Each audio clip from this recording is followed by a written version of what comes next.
વાવ તાલુકાના ધરાધરા ગામે વીજ કરંટ લાગતા એક જ પરિવારના 3 સભ્યોના મોત, ગામમાં શોકનો માહોલ. વાવ તાલુકાના ધરાધરા ગામમાં આજે વહેલી સવારે અત્યંત દુઃખદ અને હૃદય વિદારક ઘટના બની છે. ખેતરમાં વસવાટ કરતા એક જ પરિવારના 3 સભ્યોને અચાનક જ વીજ કરંટ લાગતા ઘટના સ્થળે જ મોત નીપજતા સમગ્ર ગામમાં શોકમાં ગરકાવ થઈ ગયું છે. મૃતકોમાં દીકરો પતુભાઈ જેઠાભાઈ દલિત, પિતા જેઠાભાઈ દલિત અને માતા રખુબેન દલિતનો સમાવેશ થાય છે. વહેલી સવારે અંદાજે 7 વાગ્યાની આસપાસ આ ઘટના બની હતી. જ્યારે ત્રણેય ખેતરોમાં સામાન્ય રોજિંદા કામ માટે ગયા હતા ત્યારે અચાનક વીજ લાઇનમાં કોઈ તકલીફના કારણે કરંટ ફેલાયો હોવાનું પ્રાથમિક તારણમાં જાણવા મળી રહ્યું છે.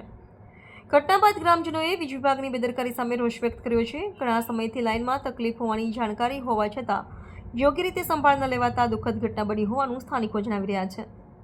ઘટનાથી સમગ્ર તાલુકામાં દુઃખની લાગણી છવાઈ છે. સહાનુભૂતિ માટે સ્થાનિક આગેવાનો, સરપંચો અને નગરજનો મૃતક પરિવારમાં પહોંચ્યા હતા અને મદદરૂપ થવા આશ્વાસન આપ્યું છે. રિપોર્ટર રાણાભાઈ પારેગી, થરાદ.